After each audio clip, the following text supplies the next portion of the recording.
A renowned social activist, Uzma Nahid, currently residing in Mumbai, was born in the family of the founders of Darul Uloom Deoband. Masters in Islamic Studies and married to a family of scholars too, she herself is no less than a scholar who understands issues pertaining to women. She joined us in the international conference that was held last year in Shaheen. At present, she is working on a project that has engaged many young minds to empower women with skills and opportunities to showcase their talents. Madam Uzma Nahid is the founder-president of IIWA Women Empowerment, Director UN for Unity in Diversity, Global Secretary World Coalition AI Quds in Turkey. She is the Vice President of All India Muslim Majlis-e-Mushawarat, an ad hoc committee of scholars and NGOs, a member of All India Muslim Personal Law Board. Madam Uzma Nahid is also the recipient of various awards, namely GES and Inqilab newspaper, and has the credit of organizing and participating in various national and international conferences. Currently playing the role of the Secretary, World Coalition of Al-Quds, Indian subcontinent, she has been successfully juggling between varied roles of a wife, mother, social activist, founder of various vocational centers and mentor since 1977. The year she began her journey of serving the community. मैं अपनी जो दास्तान सुनाऊंगी, मेरी कोई एक field नहीं है, मेरी बहुत डाइवर्सिफाइड फील्ड है। और चूँकि मैं एक ऐसे ख़ानदान से आ रही थी कि जो सिर्फ सात नस्लों से उलमा का ख़ानदान है, और मैं पहली बेटी थी कि जो सोशल वर्क की लाइफ में आई और अचानक आ गई।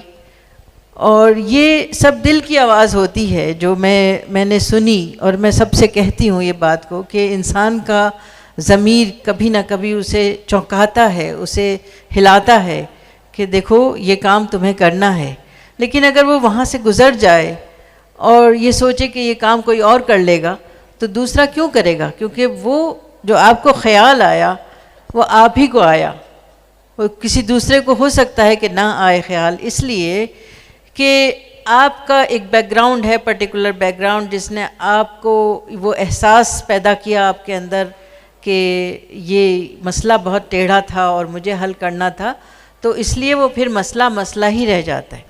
तो इसी तरह अगर हम सब मिल के, जिसमें हर एक के अंदर कोई ना कोई सलाहियत अल्लाह ने दी है, बड़ी खूबी दी है, किसी के अंदर लिखने की ताकत है, किसी के अंदर बोलने की ताकत है, किसी के अंदर काम करने की, किसी के अंदर हवाई जहाज़ उड़ाने की, किसी के अंदर आपने देखा कि वो एक एयरफोर्स की डॉक्टर बनी।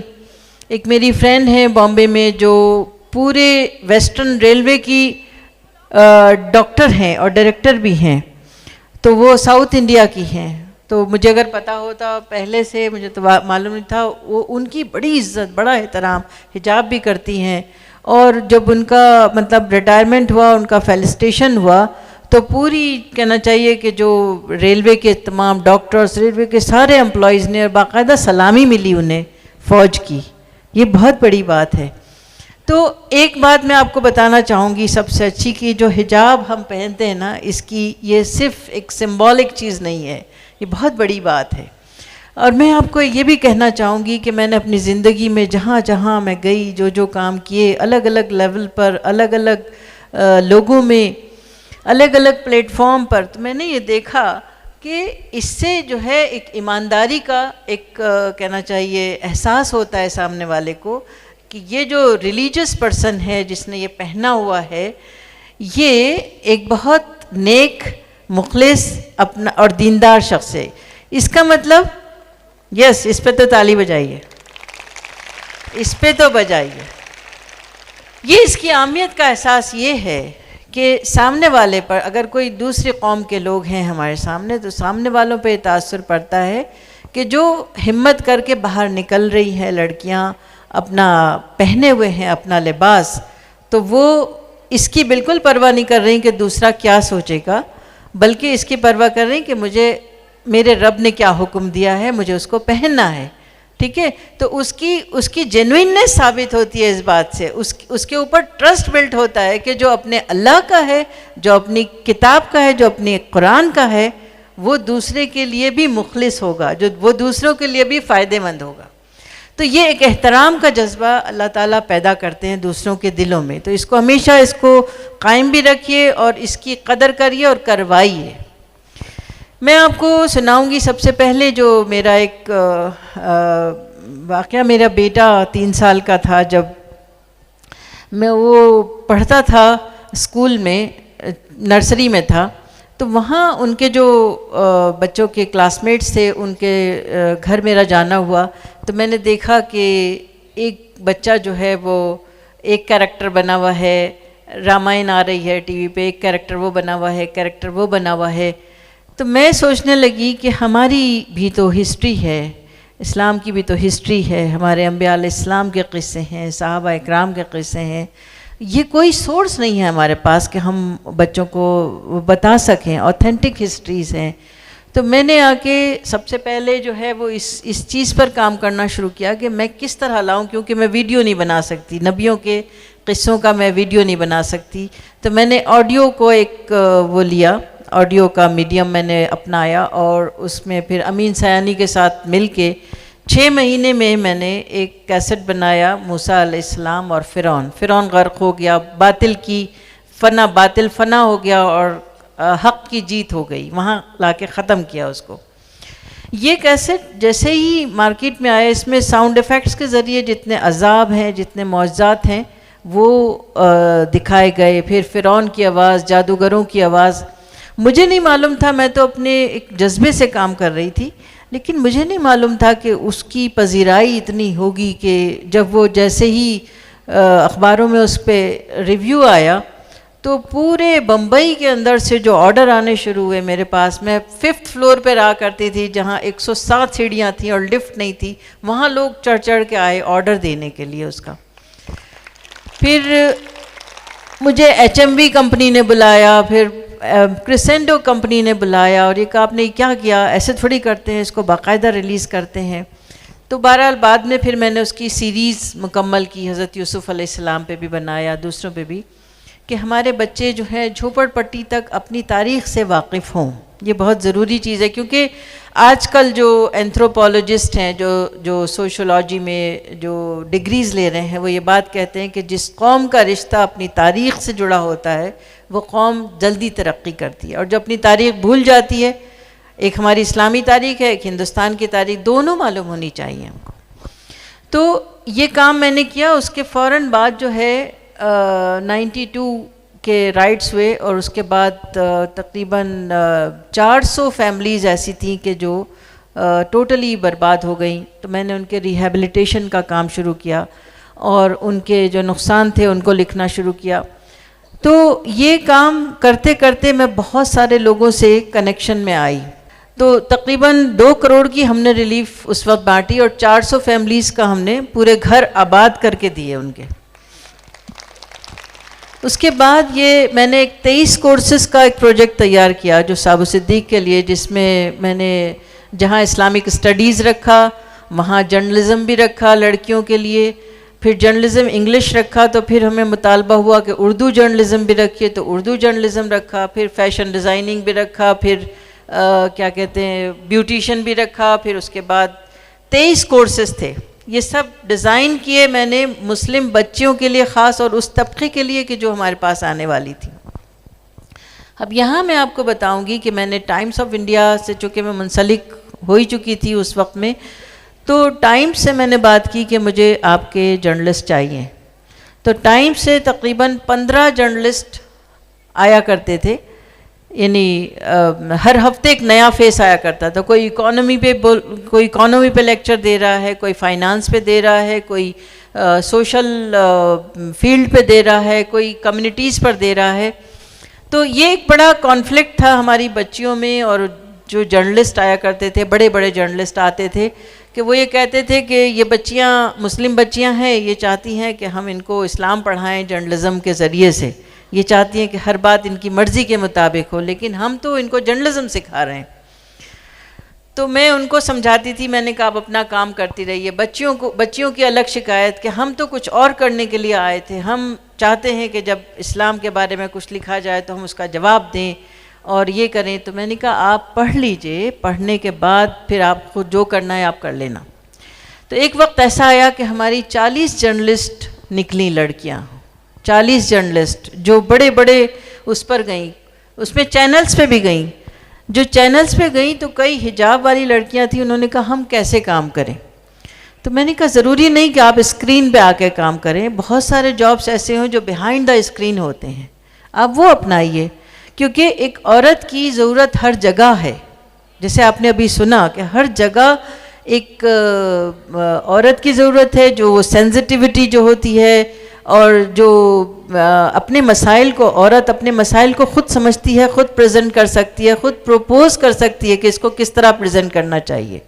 कभी कभी कुछ कंट्रोवर्शियल चीज़ें भी आती हैं तो उसको भी औरत एक बड़े नाइस तरीके से उसको ओवरलैप करती है। तो न्यूज़ में जब आती थी चीज़ें तो वो मुझसे भी गाइडेंस लेती थी, खुद भी करती थी कि कोई ऐसी न्यूज़ है जो गलत है, अच्छी नहीं है, लेकिन ऑर्डर है कि उसे छापना है, तो वो बजाय फ्रंट पेज के लास्ट के पेज पे छपेगी। इसी तरह बहुत सी चीज़ें ऐसी होती हैं कि जिसमें आप मजबूर होते हैं, बेबस होते हैं, तो वहाँ अपनी बात आप खुल के कहिए। जब आप किसी पोजीशन पे पहुँच जाते हैं उस वक्त आपकी बात सब सुनी जाती है और आपको सीरियस लिया जाता है। तो मैं हमेशा एक बात ये कहती हूँ कि जब आप कोई काम करें, किसी भी फील्ड में जाएं, उसको, उस काम को, उस नॉलेज को या उस डिग्री को इतना अहमियत दीजिए कि वो आपके अलावा दूसरा कोई ना हो उस फील्ड पे। जैसे भी आपने सुना कि एयरफोर्स में वो वाहिद डॉक्टर थी। ये वो लोग हैं कि जिन्होंने एक्सेल किया अपनी फील्ड में, आज इसलिए वो यहाँ पर नज़र आ रही। इसके बाद एक और चीज़ मेरे सामने आई जो मुझे अपने ख़ानदानी बैकग्राउंड की वजह से ये लगा कि ये मेरी ही जिम्मेदारी होगी जो मैं करूँगी काम, क्योंकि शायद किसी दूसरी औरतों की ये बात ना सुनी जाए। वो ये था कि जो मैं पर्सनल लॉ बोर्ड में रही 20 साल, तो मुझे वहाँ भी महसूस हुई ये बात कि औरतों के बहुत सारे मसाइल ऐसे हैं कि जिन्हें औरतें ख़ुद किसी और तरह समझ रही हैं और मर्द किसी और तरह समझ रहे हैं।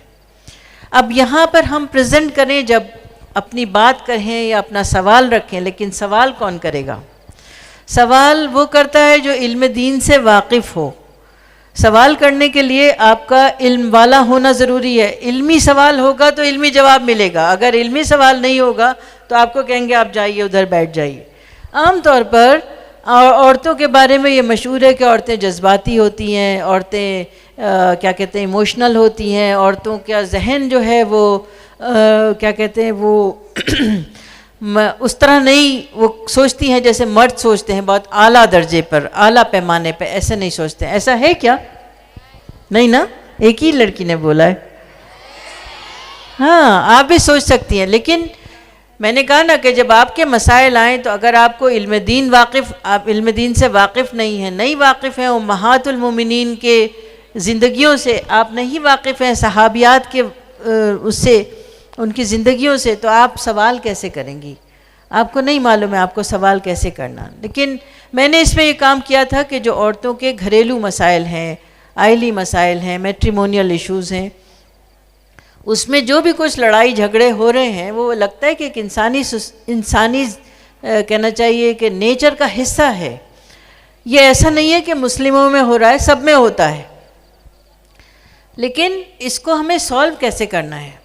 तो मैंने एक निकाहनामा तैयार किया, एक निकाहनामा तैयार किया कि लड़कियां निकाह से पहले अपनी शर्तें रखें, शरई शर्तें रखें कि मुझे एक 2 रूम का घर चाहिए, मुझे सोने में मेहर चाहिए या चांदी में मेहर चाहिए या लैंड में चाहिए या क्या कहते हैं शेयर्स में चाहिए। 6 फॉर्म से मेहर की जो लड़की अपने लिए तय कर सकती है, सिर्फ लड़की का हक़ है। तो ये शर्तें जायज़ हैं, वो रख सकती है। लड़का भी अपनी बातें कहे कि भाई मुझे ये चाहिए, वो भी शरई रख सकता है। लेकिन निकाह से पहले ये वाक़फ़ियत होना बहुत ज़रूरी है कि आपको अल्लाह ने क्या क्या हक़ दिए हैं। तो इस बात के लिए मैंने जो ड्राफ्ट तैयार किया, उसके लिए 1994 में एक उलमा के साथ एक मीटिंग रखी, पूरे हिंदुस्तान के टॉप के उलमा, और मेरे वालिद साहब भी उसमें दारुल उलूम देवबंद के वाइस चांसलर थे, वो भी तशरीफ़ लाए और उनकी सदारत में हुआ। मौलाना मुजाहिदुल इस्लाम कासमी साहब आए, वो पर्सनल लॉ बोर्ड के सदर थे। मौलाना खालिद सैफुल्लाह साहब आए बहुत सारे उलमा आए और इनको लोगों ने बहुत बहकाया कि आप मत जाइए, ये औरतें अजीब अजीब बातें कर रही हैं, मगर वो आए, है ना। ये बात देखिए उनके कंसर्न क्या थे। उनके कंसर्न ये थे कि हमारी बेटियां, हमारी बच्चियां कुछ कहना चाहती हैं, हमसे कुछ पूछना चाहती हैं, तो हम क्यों नहीं सुनेंगे उनकी बात, क्यों नहीं बताएंगे उनको। तो वो आए और हमारी एक राउंड टेबल कॉन्फ्रेंस हुई। उसके अंदर हमने सारे अपने पॉइंट्स रखे कि देखिए औरतों के ये सब मसले हैं और हमें लगता है कि इस्लाम में हर मसले का हल है, लेकिन हो क्यों नहीं रहा है, सोसाइटी में क्यों नहीं राइज है। तो उन्होंने सारी बातें की और मैं आपको यहाँ ये बात सबके सामने कहूँगी कि उस वक्त उन्होंने 2 पॉइंट सिर्फ उन्होंने कहा कि ये काबिल गौर रहेंगे, बाकी 36 पॉइंट्स में से 34 पॉइंट क्लियर कर दिए, पूरे मान लिए, समझ गए। तो ये चीज़ें 36 पॉइंट जिसमें लड़की का जहेज़ है, उसकी लिस्ट होती है, उसको क्या क्या चाहिए, सारी चीज़ें, ये चलता रहा 10 साल तक। अभी भी कुछ चीज़ें बाकी हैं, लेकिन मैं एक बात ये कहती हूँ कि जैसे पार्लियामेंट में कोई बिल पास होता है उसको 3 साल लग जाते हैं। ये शरई मामले हैं, इसमें उलमा और गौर करें और हम बहसें करें और बातें करें। तो इसमें ये तरीका जो हमें अपनाना चाहिए वो कन्फ्रंटेशन का नहीं अपनाना चाहिए, बल्कि इस तरह के हमारे उलमा हैं, हमारा दीन है, हम भी औरतें हैं, हमें भी पूरा हक़ है, इस तरह का मैंने एटीट्यूड रखा। तो अल्हम्दुलिल्लाह आज उलमा जब भी कोई मैटर होता है ऐसा तो वो कंसल्ट भी करते हैं, पूछते भी हैं, बताते भी हैं, और मैं भी उनके साथ एक बिल्कुल ऐसा मामला रखती हूँ कि जैसे मैं बिल्कुल न्यू लर्नर हूँ, सीखना चाहती हूँ। ये मेरा एक 3rd काम था। उसके बाद फिर मैंने इक़रा एजुकेशन फाउंडेशन, जो अमेरिका में इक़रा इंटरनेशनल एजुकेशनल फाउंडेशन, एक करिकुलम डिज़ाइन किया नर्सरी टू हाई स्कूल। मुझे ये महसूस हुआ जब मैं ये रिहैबिलिटेशन का काम कर रही थी कि हमारी बहुत सारी औरतों को कलमा तक नहीं आता और वो दीन से बिल्कुल नावाकिफ़ हैं। हमें बहुत सारे सेटबैक्स आए, वो झूठ बोलती थी, वो गद्दारी करती थी, वो सब तरह का, मतलब उन्होंने जो मुतालबे हमसे किए कि हमें ये चाहिए वो चाहिए, उनके हस्बैंड्स ने हमें मना किया कि ये झूठ बोल रही हैं। तो मुझे बड़ा तकलीफ़ हुई कि हम दिल से लगे हुए हैं इनके काम में और ये ऐसा कहती हैं। तो फिर मुझे लगा कि मुझे इनको, इनके बच्चों को, नई नस्ल को दीन पढ़ाना है। तो ये प्रोजेक्ट मैंने लेकर और पूरे हिंदुस्तान के मैंने दौरे किए, 15 साल सिर्फ इक़रा के लिए काम किया। और जहाँ भी, जिस गांव में, जिस शहर में मैं जाती थी, वहाँ जाके मैं कहती थी कि आप अपने यहाँ के पॉलिटिशियन हो, एजुकेशनलिस्ट हो, आपके सोशल एक्टिविस्ट हो, डॉक्टर्स हो, इंजीनियर हो, सबको बुलाएं, सबका मसला है ये। और वहाँ उनके सामने मैं प्रेजेंट करती थी कि मैंने अपनी आँखों से अपनी कम्युनिटी को कैसे देखा और क्या समझा, और मुझे ये लग रहा है कि वो सही दीन पर नहीं है और हमारी सोसाइटीज़ जो हैं वो इस्लाम को रिफ़्लेक्ट करने वाली सोसाइटीज़ नहीं हैं। और मुझे ये भी एहसास होता है कि जो दूसरी कौमें हैं उनको जो शिकायतें हमसे होती हैं उसकी एक बड़ी वजह यह है कि हम सही दीन पर नहीं हैं, वरना अगर हम सही दीन पे होते तो उन्हें कभी शिकायत ना होती, क्योंकि दीन इतना प्रॉपर है, इतना अच्छा है, कंप्लीट है। तो ये काम किया मैंने। और इसके साथ साथ एक चीज़ ये होती गई कि एक इंटरफेथ डायलॉग का सिलसिला शुरू हुआ कि तमाम कौमें हों और हम हों। और इसका मैंने जो सबसे कहना चाहिए कि एक बड़ा कदम उठाया वो आईवा की लॉन्चिंग के वक्त, कि आईवा जो हमारी तंजीम लॉन्च हुई तो उस वक्त मैंने उलमा को भी बुलाया और ख़वातीन जिन्होंने हिंदुस्तान भर में रिमार्केबल वर्क किए उन सबको बुलाया, उनके प्रेजेंटेशन हुए, देखे उलमा ने, और उसके बाद उन्होंने कहा कि ये वाकई हमें पता नहीं था कि औरतें इतने जज्बे से काम कर रही हैं, इतनी मेहनत से काम कर रही हैं। सेकंड डे हमारा यूथ एंड स्पिरिचुअलिटी था, जिसमें लड़कियों ने पूरे हिंदुस्तान की यूनिवर्सिटी से लड़कियों को बुलाया, जिसमें हर लड़की ने ज़कात पर, ज़कात and Muslim women, finance and Muslim women, matrimonial issues and Muslim women, इस तरह के उन्होंने टॉपिक्स पे बोला। तो हमारे उलमा ने कहा कि ये कहाँ से लाई हैं आप टैलेंट। मैंने कहा ये आप ही की बच्चियाँ हैं, आप ही की नई जनरेशन है। तो बहरहाल ये सब काम मुख्तलिफ़ तरह के काम थे, लेकिन इसके बाद जो मुझे अंदाज़ा हुआ वो ये हुआ कि हमारे जो कहना चाहिए माशरे का तालीमी, अगर कहना चाहिए कि तालीमी कमी हो रही है, तब मुझे लगता है कि इकोनॉमिक बैकवर्डनेस ये बन जाता है रीज़न तालीम ना होने का। यहाँ तो आप बहुत लकी हैं कि आपको मिल रहा है सब कुछ, लेकिन बहुत बड़ा तबका ऐसा है जिसको एजुकेशन नहीं मिलती। और इसी तरह जहाँ क्या कहते हैं, इकोनॉमी अगर अच्छी है और तालीम नहीं है तो वो भी हमारे लिए मसला था कि क्यों नहीं हो रहा है। तो मैंने फिर औरतों के मैट्रिमोनियल इश्यूज़ भी मुझे ऐसी यही महसूस हुए कि लड़ाई झगड़ा करने का किसी को शौक़ नहीं होता, लेकिन वो हो रहे हैं पैसे की कमी की वजह से, तंगी की वजह से। सास बहू के झगड़े भी इसी वजह से होते हैं।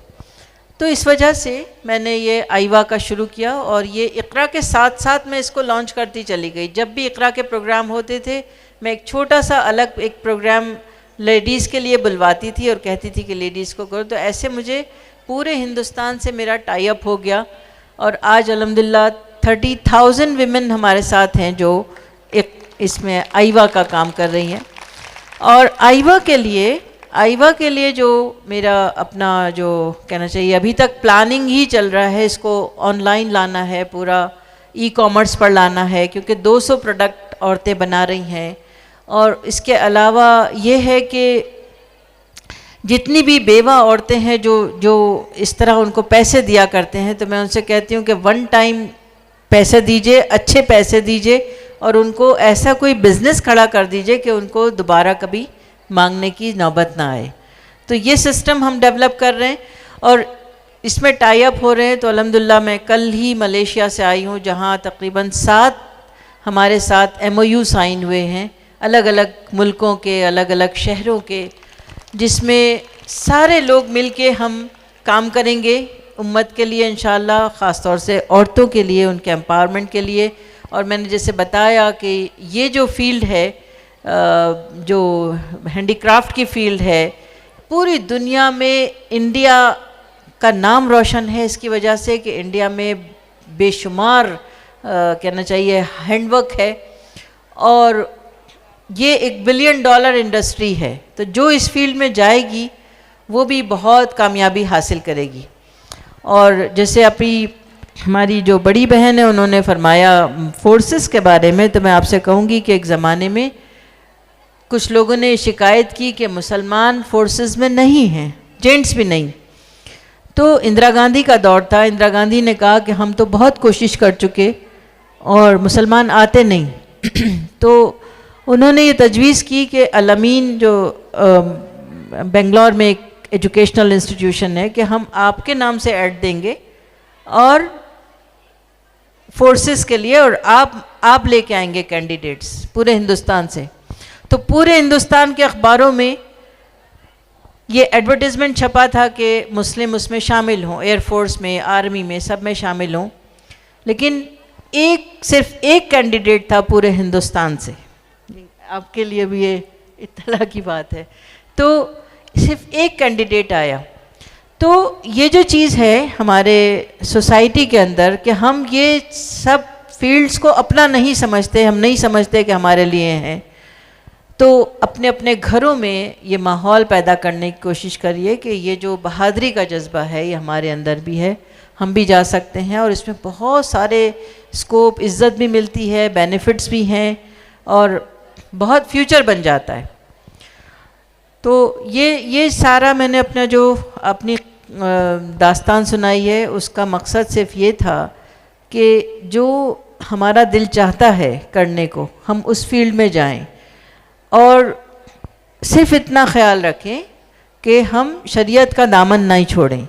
मैंने जितने भी काम किए हैं उसमें हिजाब इख्तियार किए रखा, इसका एहसास किया कि मुझे कहाँ जाना है, कहाँ नहीं जाना है। जहाँ नहीं जाना है वहाँ मैंने बिल्कुल सफाई से मना कर दिया कि मैं नहीं आ सकती। और वो लोग रिस्पेक्ट करते हैं इस बात की, चाहे मुस्लिम हो चाहे नॉन मुस्लिम हो, मना करते हैं, इस बात महसूस करते हैं।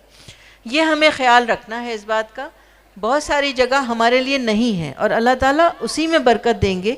जो चीज़ें हमारे लिए नहीं रखी हैं, जिसको मना किया शरीयत ने, उसमें हम ना जाएं तो वही हमारे लिए बरकत की चीज़ होगी इंशाअल्लाह। तो बस मैं यहीं ख़त्म करूँगी बात को इस दुआ के साथ कि अल्लाह ताला आप लोगों को दिन दुनी रात चौगनी तरक्की अता फ़रमाए। और मेरी तो ये कहानी है कि मैं अकेला ही चला था जानिबे मंज़िल, मगर लोग साथ आते गए और कारवां बनता गया।